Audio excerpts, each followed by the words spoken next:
Hello friends. Railway group D 2026 के exam तो आज से फिनिश हो गए, यानी कि आज 25 अगस्त तारीख थी। तो आज से ग्रुप डी के एग्ज़ाम फिनिश हो गए। लेकिन एसएससी स्टेनो वाले के एग्ज़ाम जो हैं वो 3 सितंबर से शायद स्टार्ट होने वाले हैं। ठीक है? तो करंट अफेयर तो हर एक एग्ज़ाम में दोस्तों पूछी जाती है, चाहे एसएससी स्टेनो का एग्ज़ाम हो, चाहे ग्रुप डी का एग्ज़ाम हो। तो ग्रुप डी वाले अभी तक इस करंट अफेयर के सेशन को देखते रहे। अब आप लोग एसएससी स्टेनो वाले जितने भी स्टूडेंट हो, उन सभी को ये जो करंट अफेयर का इंपॉर्टेंट सेशन है जनवरी से जुलाई तक का मोस्ट इंपॉर्टेंट सेशन है। तो आप लोग इस सेशन को अच्छे से कवर कर लीजिएगा, क्योंकि अभी परमार सर ने, आप लोगों ने देखा होगा कि परसों के दिन एक्सपेक्टेड पेपर करवाया है एसएससी स्टेनो वालों के लिए। एक पहला, वो 3 पेपर करवाएंगे उन्होंने बताया था। पहला पेपर उन्होंने करवा दिया है एसएससी स्टेनो वालों के लिए। तो मैं परमार सर तो मतलब मैं भी हूँ आकाश परमार।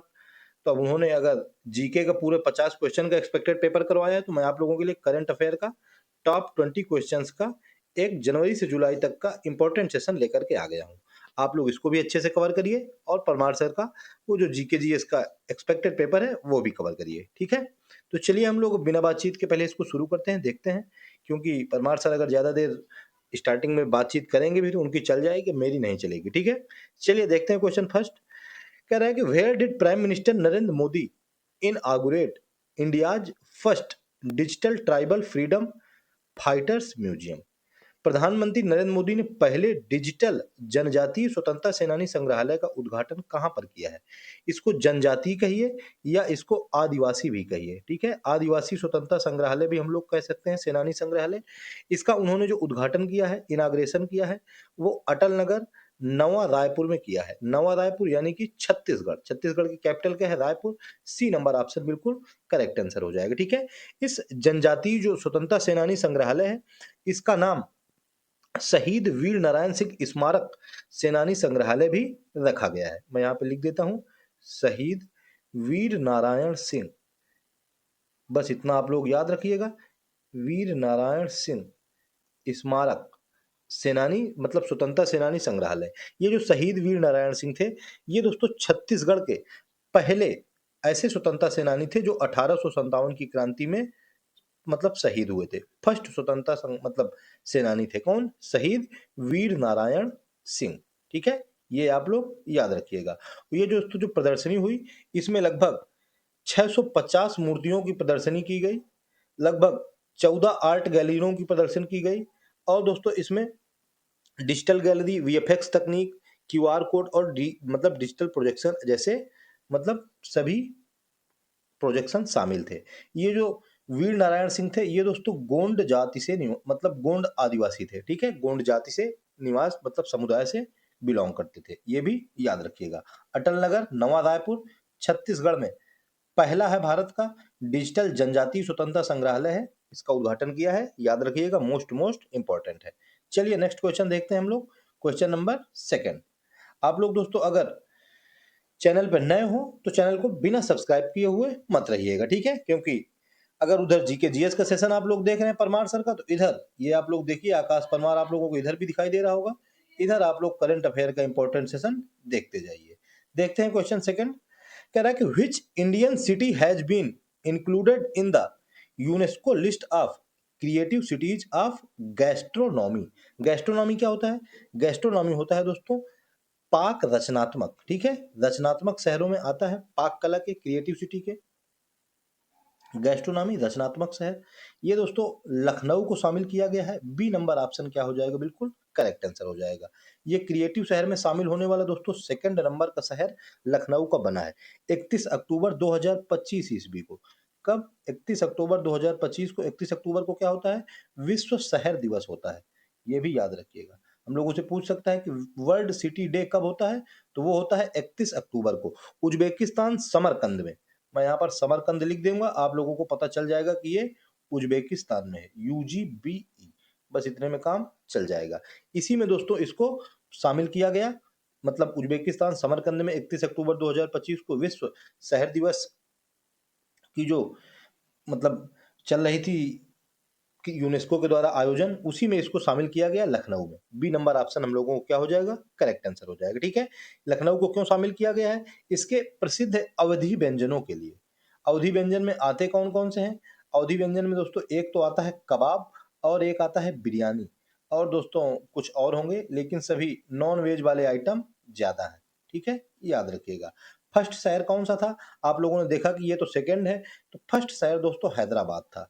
ठीक है, हैदराबाद को 2019 ईस्वी में दोस्तों इस लिस्ट में शामिल किया गया था, क्रिएटिव सिटी के गैस्ट्रोनॉमी वाले में, रचनात्मक शहर वाले में। ठीक है, चलिए, मतलब पाक कला वाले शहर में, क्रिएटिव तो रचनात्मक हो जाएगा।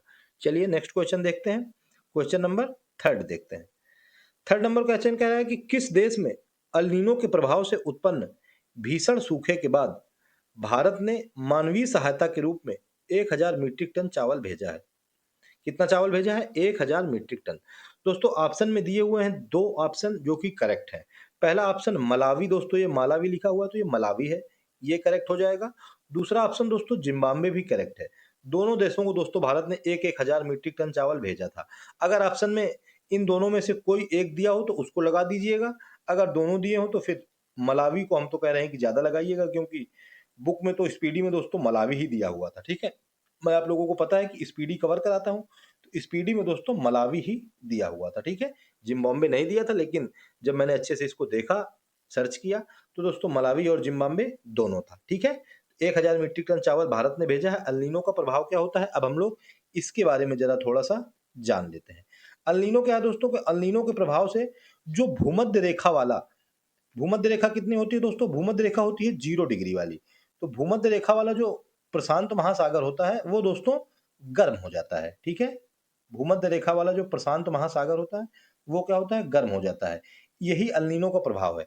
इस जो ये गर्म होता है, इससे क्या होता है कि भारत में क्या स्थिति होती है कि भारत में इससे जो हमारे भारत में दक्षिण पश्चिम मानसून से ज्यादा वर्षा होती है, साउथ और वेस्ट वाले मानसून से। ठीक है, इससे हम लोगों के भारत में ज्यादा वर्षा होती है, तो इससे क्या होता है कि ये मानसून कमजोर हो जाता है, जिससे कई इलाकों में बारिश कम होती है या तो सूखा भी पड़ता है। ठीक है, ये होता है अल नीनो का प्रभाव कि भूमध्य रेखा वाला जो प्रशांत महासागर है, प्रशांत महासागर तो मान लीजिए एक ही महासागर है, अलग अलग नाम है उसके, डिवाइड है, तो जो भूमध्य रेखा में प्रशांत महासागर पड़ता होगा वो गर्म हो जाता है अल नीनो के प्रभाव से। ये दोस्तों एक जलवायु चक्र है जो कि नेचुरल है, 2 3 4 साल में आता रहता है, चलता रहता है।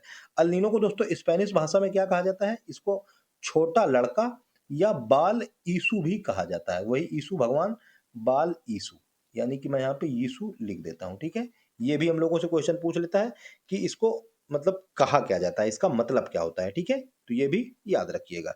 चलिए नेक्स्ट क्वेश्चन देखते हैं हम लोग, क्वेश्चन नंबर 4। 4 नंबर क्वेश्चन कह रहा है कि who has been conferred with India's highest scientific honour, Vigyan Ratna award? किसे भारत के सर्वोच्च वैज्ञानिक सम्मान विज्ञान रत्न पुरस्कार से सम्मानित किया गया है, कन्फर्ड किया गया है? उनका नाम है दोस्तों जयंत विष्णु नार्लिकर। ये दोस्तों जयंत विष्णु नार्लिकर लिखा हुआ है कि नार्लिकर ऐसे है। ठीक है, सही है बिल्कुल, डी नंबर ऑप्शन बिल्कुल करेक्ट आंसर हो जाएगा। ठीक है, ये दोस्तों सेकंड नंबर के बने हैं जिनको ये अवार्ड दिया गया है। 2025 ईस्वी में इनको ये अवार्ड दिया गया। 2024 ईस्वी में दोस्तों इससे पहले फर्स्ट नंबर वाला दिया गया था, वो भी हम लोग लिख देते हैं। उनका नाम है दोस्तों गोविंद राजन पद्मनाभन। क्या है? प्रोफेसर गोविंद राजन, क्या नाम है उनका? प्रोफेसर गोविंद, ये दोस्तों थोड़ा क्या कुछ पेन गड़बड़ हो रहा है, गोविंद राजन पद्मनाभन। ठीक है, ये याद रखिएगा। ये दोस्तों बायोलॉजिस्ट थे, बायोकेमिस्ट थे, सॉरी, जैव रसायनज्ञ थे। और ये जो इनको दिया गया है जयंत विष्णु नालिकर को, ये दोस्तों क्या है, ये हम लोगों से जरूर पूछ सकता है, इनको मरणोपरांत दिया गया है। ये दोस्तों खगोल भौतिकविद है। कौन है? खगोल भौतिक विद, यानी कि अगर इंग्लिश में इसको लिखें तो एस्ट्रोफिजिसिस्ट है। या मैं लिख देता हूं ASTROPHYSICIST,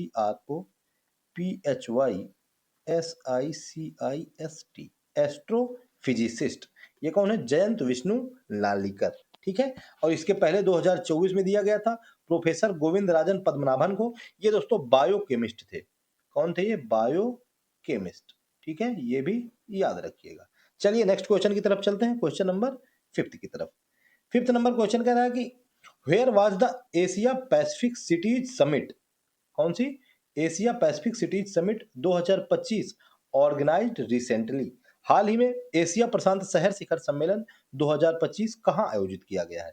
ये दोस्तों दुबई में आयोजित किया गया है। सी नंबर ऑप्शन क्या हो जाएगा, बिल्कुल करेक्ट आंसर हो जाएगा। ठीक है, कहाँ पर आयोजित किया गया है, ये आयोजित किया गया है दुबई में, याद रखिएगा। सी नंबर ऑप्शन है राइट हो जाएगा। इसमें दोस्तों इतना ही है, ज्यादा जानकारी नहीं है। अब आप लोगों के लिए एक इंपॉर्टेंट नोटिस है, रामसन एसएससी क्लास आप लोगों को दिखाई दे रहा होगा। आप लोग एसएससी स्टेनो वाले जितने भी स्टूडेंट हो उन सभी के लिए ये जो करंट अफेयर का आज सेशन है मोस्ट मोस्ट इंपॉर्टेंट होने वाला है। तो आप लोग इसको अच्छे से कवर कीजिएगा, ठीक है। क्योंकि परमार सर जीके जीएस का टॉप 50 इंपॉर्टेंट क्वेश्चंस लेके आए थे, तो मैं भी अब उन्हीं का, परमार सर आप लोगों को दिखाई दे रहा होगा, आकाश परमार, तो मैं भी अब उन्हीं की तरह आप लोगों के लिए करंट अफेयर का टॉप 20 क्वेश्चन का सेशन लेकर के आ गया हूं। तो आप लोग भी इसको अच्छे से कवर कीजिएगा। चलिए नेक्स्ट देखते हैं question, question number 6 number question कह रहा है कि $100 बिलियन के बाजार पूंजीकरण का आंकड़ा पार करने वाली छठी भारतीय कंपनी और पहला भारतीय बैंक कौन सा बन गया है। फर्स्ट नंबर का बैंक है और छठवें नंबर की भारत की कंपनी है, तो वो बैंक है एसबीआई। सी नंबर का ऑप्शन बिल्कुल राइट आंसर हो जाएगा। ठीक है, state bank of India. SBI क्या है दोस्तों, ये सबसे बड़ा बैंक है और सबसे पुराना बैंक है भारत का, सार्वजनिक क्षेत्र का। सार्वजनिक मतलब गवर्नमेंट क्षेत्र होता है, ठीक है, जहां सब लोग जाएं, सार्वजनिक उसमें इसी वजह से लगा हुआ है, सबसे बड़ा और सबसे पुराना। इसकी दोस्तों स्थापना 1 जनवरी मतलब सॉरी 1 जुलाई 1955 ईस्वी को की गई थी। कब की गई थी, 1 जुलाई 1955 को, इंपीरियल बैंक ऑफ इंडिया के नाम से। ठीक है, हेडक्वार्टर दोस्तों इसका मुंबई में है, ये भी याद रखिएगा। कहां पर है हेडक्वार्टर, हेडक्वार्टर इसका मुंबई में है। दोस्तों पूरे भारत में 22,500 से ज्यादा शाखाएं दोस्तों इसकी ब्रांच इस समय मतलब उपलब्ध है। ठीक है दोस्तों, ये नेट के माध्यम से डिजिटल सेवाएं भी देता है। योनो ऐप, YONO, ये भी दोस्तों एसबीआई का ऐप है, ये भी हम लोगों से क्वेश्चन पूछ लेता है। ठीक है, तो $100 बिलियन के बाजार पूंजीकरण का आंकड़ा पार करने वाला पहला बैंक एसबीआई और छठी भारतीय कंपनी वो हो गई है स्टेट बैंक ऑफ इंडिया। ठीक है, सबसे बड़ा और सबसे पुराना बैंक, मैंने सब कुछ बता दिया, ये सब याद रखिएगा। चलिए नेक्स्ट क्वेश्चन देख लेते हैं, क्वेश्चन नंबर 7 नंबर क्वेश्चन का है कि कौन सा देश धूम्रपान, ये दोस्तों धूम्रपान यहां पर लिखा हुआ है, प्रतिबंध लगाने वाला दुनिया का पहला देश बन गया है। दुनिया का पहला देश मॉलडीव्स। बी नंबर ऑप्शन क्या हो जाएगा, बिल्कुल राइट आंसर हो जाएगा। ठीक है, मॉलडीव्स में एक दोस्तों बहुत ही अच्छा कानून बनाया गया। इसमें कहा गया कि जो 2007 के बाद जितने भी बच्चों का जन्म हुआ है उनको कोई भी नशा मतलब ना तो टोबैको ना तो निकोटीन, कुछ भी पान मसाला बीड़ी सिगरेट वगैरह अगर उन लोगों के पास पाया जाता है तो उन लोगों को तुरंत मतलब गवर्नमेंट के द्वारा तुरंत उनको कड़ी कार्रवाई उनके ऊपर कर दी जाएगी। बिल्कुल पूरी तरह से प्रतिबंध है 2007 के बाद जितने भी बच्चे जन्मे हैं। ठीक है, मोस्ट मोस्ट इंपॉर्टेंट है, ये जरूर याद रखिएगा। चलिए हम लोग नेक्स्ट क्वेश्चन की तरफ चलते हैं, क्वेश्चन नंबर 8। अब इसमें दोस्तों कुछ बताने वाला था ही नहीं। कह रहा है कि मेजबान भारत ने किस देश को 52 रन से हराकर पहली बार महिला वर्ल्ड कप 2025 का खिताब जीता है। Which team has India defeated by 52 runs to win the Women's World Cup 2025 for the first time? पहली बार जीता है 52 रन से हराकर। देश का नाम है South Africa. C number option बिल्कुल राइट आंसर हो जाएगा। ठीक है, साउथ अफ्रीका को 52 रन से हराया और फर्स्ट टाइम महिला वर्ल्ड कप का खिताब अपने नाम कर लिया। चलिए बस इतना इसमें याद रखेंगे, कोई और ज्यादा याद करने को उसमें है ही नहीं, तो अब क्या याद रखें। नेक्स्ट क्वेश्चन की तरफ चलते हैं हम लोग, क्वेश्चन नंबर 9 की तरफ। 9 नंबर क्वेश्चन कह रहा है कि इसरो ने किस नाम से श्रीहरिकोटा से LVM-3M5 रॉकेट, जिसको कि बाहुबली रॉकेट भी कहा जाता है, यही क्वेश्चन है कि बाहुबली रॉकेट कौन सा है, हम लोगों से पूछेगा, 4 ऑप्शन देगा, तो याद रखिएगा LVM-3M5। इसके जरिए देश के सबसे भारी लगभग 4410 किलोग्राम का था लगभग इसका संचार उपग्रह को प्रक्षेपित किया है। ठीक है, कौन सा है, कम्युनिकेशन सैटेलाइट है, संचार उपग्रह है। अब जब कम्युनिकेशन सैटेलाइट है तो अब ऑप्शन देखिए कि कम्युनिकेशन सैटेलाइट कहां पर लिखा हुआ है। Communication satellite B number option में लिखा हुआ है, ऑप्शन नंबर बी बिल्कुल राइट आंसर हो जाएगा। ठीक है, कम्युनिकेशन सैटेलाइट 03, इसको दोस्तों क्या किया है कि अभी लॉन्च किया है। ये देश का सबसे भारी संचार उपग्रह है, ये भी याद रखिएगा। इसको दोस्तों GSAT-7R भी कहा जाता है, जियोग्राफिकल सैटेलाइट 7R, ये भी याद रखिएगा, मोस्ट मोस्ट ये भी इंपॉर्टेंट है। चलिए नेक्स्ट क्वेश्चन देख लेते हैं। श्रीहरिकोटा आंध्र प्रदेश से लॉन्च किया है, ये भी याद रखिएगा। क्वेश्चन नंबर 10 कह रहा है कि which state of India has been declared the first extremely poverty free state. Extremely अत्यधिक गरीबी मुक्त राज्य किसे घोषित किया गया है, वो भी भारत का पहला है, फर्स्ट है। केरल को दोस्तों घोषित किया गया है। सी नंबर ऑप्शन क्या हो जाएगा, बिल्कुल राइट आंसर हो जाएगा। ठीक है, 1 नवंबर 2025 ईस्वी को जो पिनरई विजयन वहां के मुख्यमंत्री हैं, उन्होंने केरल के स्थापना दिवस 1 नवंबर को, उसी के मौके पर विधानसभा में दोस्तों घोषणा की कि केरल क्या हो गया है कि अत्यधिक गरीबी मुक्त राज्य हो गया है। ठीक है, याद रखिएगा, मोस्ट मोस्ट इंपॉर्टेंट है। फिर से इंपॉर्टेंट नोटिस आ गई, रामसन एसएससी क्लास आप लोगों के लिए, एसएससी, आरआरबी, बैंक, यूपीएससी और स्टेट एग्जाम सभी के लिए आकाश परमार के द्वारा करंट अफेयर की क्लास पर डे दोस्तों आप लोगों को दी जाती है, तो आप लोग इसको सब्सक्राइब किए बगैर मत आगे बढ़िएगा। चलिए नेक्स्ट क्वेश्चन देखते हैं, क्वेश्चन नंबर 11 कह रहा है कि किस देश के महान तेज गेंदबाज जेम्स एंडरसन को क्रिकेट में उनके असाधारण योगदान के लिए नाइट हुड की उपाधि दी गई है। किसकी उपाधि दी गई है, नाइट हुड की उपाधि।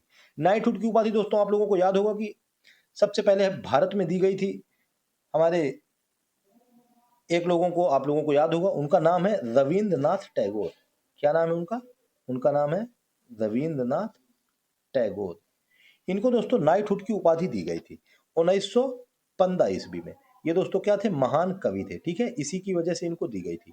लेकिन जब 1919 ईस्वी में दोस्तों जलियांवाला बाग हत्याकांड हुआ, तो इन्होंने 1919 में तो इन्होंने क्या किया कि अपनी नाइटहुड की उपाधि वापस कर दी थी। ठीक है, ये दोस्तों यहाँ पे गलत लिख गया, मैं इधर लिख देता हूँ 1919। ठीक है, वापस कर दी थी नाइटहुड की उपाधि, ये भी याद रखिएगा।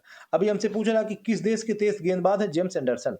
इंग्लैंड के दोस्तों तेज गेंदबाज है। सी नंबर ऑप्शन क्या हो जाएगा, राइट आंसर हो जाएगा। ठीक है, टेस्ट क्रिकेट में दोस्तों इन्होंने सबसे ज्यादा विकेट 704 विकेट लेकर के इतिहास बनाया है।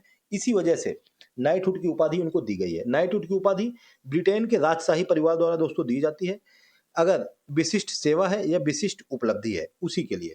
जब अगर ये उपाधि दे दी जाती है तो फिर मेल यानी कि पुरुष के आगे दोस्तों सर लगाया जाता है। क्या लगाया जाता है, सर। और फीमेल के आगे क्या लगाया जाता है, उसके आगे लगाया जाता है डेम, DAME। ये भी याद करिएगा, हम लोगों से ये भी क्वेश्चन पूछ सकता है। ठीक है, नाइटहुड की उपाधि इसी वजह से सर रविन्द्रनाथ टैगोर उनको कहा जाता था। चलिए नेक्स्ट क्वेश्चन देख लेते हैं, क्वेश्चन नंबर 12 की तरफ। कह रहा है कि किस राज्य के जीआई टैग प्राप्त पुलियान कुड़ी नींबू को पहली बार यूनाइटेड किंगडम को निर्यात किया गया है। यूनाइटेड किंगडम यानी कि यूके को भेजा गया है। तमिलनाडु का दोस्तों ये नींबू है। सी नंबर ऑप्शन क्या हो जाएगा, राइट आंसर हो जाएगा। ठीक है, बस इसमें इतना याद करने वाला है, अब कोई इसमें ज्यादा है नहीं, तो हम लोग आगे की तरफ बढ़ जाएंगे। अब आ गया क्वेश्चन नंबर 13, इंपॉर्टेंट क्वेश्चन है।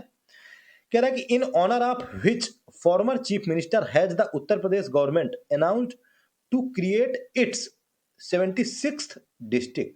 76वां जिला कह रहा है कि हम बनाएंगे, किस सीएम के नाम पर, पूर्व सीएम के नाम पर। उनका नाम है Kalyan Singh. B number option क्या हो जाएगा, बिल्कुल राइट आंसर हो जाएगा। ठीक है, कल्याण सिंह के नाम पर कल्याण सिंह नगर बनाया जाएगा। ये दोस्तों अलीगढ़ को और बुलंदशहर, दो, अलीगढ़ प्लस बुलंदशहर, इन दो डिस्ट्रिक्ट्स को, इसके दोस्तों अलीगढ़ के 2 तहसील और बुलंदशहर की 1 तहसील, इनको दोस्तों मिला करके एक नया डिस्ट्रिक्ट बनाया जा रहा है। 76 नंबर का डिस्ट्रिक्ट होगा। अभी तक 75 डिस्ट्रिक्ट थे यूपी में, अभी जब ये बन जाएगा तो 76 हो जाएंगे। कल्याण सिंह नगर उसका नाम है, ये भी याद रखिएगा। ठीक है, मोस्ट मोस्ट इंपॉर्टेंट क्वेश्चन हो जाएगा। चलिए नेक्स्ट क्वेश्चन देख लेते हैं, question number 14, second last question. हाल ही में कह रहा है कि भारत ने किस विश्व चैंपियन टीम को हराकर, ये दोस्तों यहां पर लिखा है कोग्नी वेरा, कोग्नी वेरा इंटरनेशनल पोलो कप 2025 का खिताब जीता है। अर्जेंटीना को दोस्तों अभी भारत ने हराया है। बी नंबर ऑप्शन बिल्कुल करेक्ट आंसर हो जाएगा। ठीक है, पोलो का खिताब जीत लिया है 2025 वाला, अर्जेंटीना को हराकर। यही डायरेक्ट याद रखिएगा, बस यही मोस्ट इंपॉर्टेंट है। चलिए नेक्स्ट लास्ट क्वेश्चन आज का, क्वेश्चन नंबर 15 कह रहा है कि प्रधानमंत्री मोदी ने किस वर्ष को आसियान भारत समुद्री सहयोग वर्ष घोषित किया है। आसियान भारत समुद्री सहयोग वर्ष, association of south east Asian nation, ये होता है आसियान का फुल फॉर्म। 2026 को घोषित किया है। सी नंबर ऑप्शन बिल्कुल राइट आंसर हो जाएगा। ठीक है, कौन सा, 2026, इसको भारत आसियान समुद्री सहयोग वर्ष घोषित किया गया है नरेंद्र मोदी के द्वारा। ठीक है, मैरी टाइम कोऑपरेशन ईयर है 2026। तो ये थे दोस्तों आज के टॉप 15 क्वेश्चन। मैंने कहा था दोस्तों आप लोगों के लिए टॉप 20 क्वेश्चन, लेकिन अगर हम लोग 20 क्वेश्चंस कवर करते हैं तो मेरे पास दोस्तों आप लोग देखिए आगे क्वेश्चन है 16, 17 सब क्वेश्चन है, लेकिन हम लोग 15 तक ही रखेंगे क्योंकि हमारा सेशन फिर ज़्यादा बड़ा हो जाएगा, ज़्यादा लंबा हो जाएगा, फिर आप लोग स्किप कर देंगे। ठीक है? तो हम लोग 20 मिनट का सेशन अब भी हो गया है, इतना ही क्वेश्चन रखते हैं 15 नंबर तक, इसके आगे मैं कल आप लोगों के लिए लेकर के आऊँगा। ठीक है?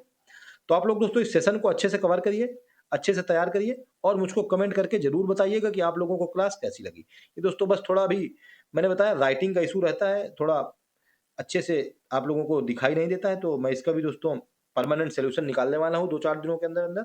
तो आप लोग टेंशन ना लीजिए, बस आप लोग क्लास को अच्छे से देखते रहिएगा और मेरी आवाज़ को अच्छे से सुन लीजिएगा, ठीक है? तो ठीक है, फिर आप लोग इसको अच्छे से कवर करिए, कमेंट करके मुझको ज़रूर बताइएगा और चैनल पर नए हो तो फिर सब्सक्राइब किए बगैर मत जाइएगा, ठीक है? और जो भी आपके यार दोस्त तैयारी करने वाले हो, उनको एग्ज़ाम कोई देना हो तो फिर उनको सेशन शेयर भी कर दीजिएगा, ठीक है? तो ठीक है, फिर मिलते हैं नेक्स्ट सेशन में, तब तक के लिए जय हिंद, जय श्री राम।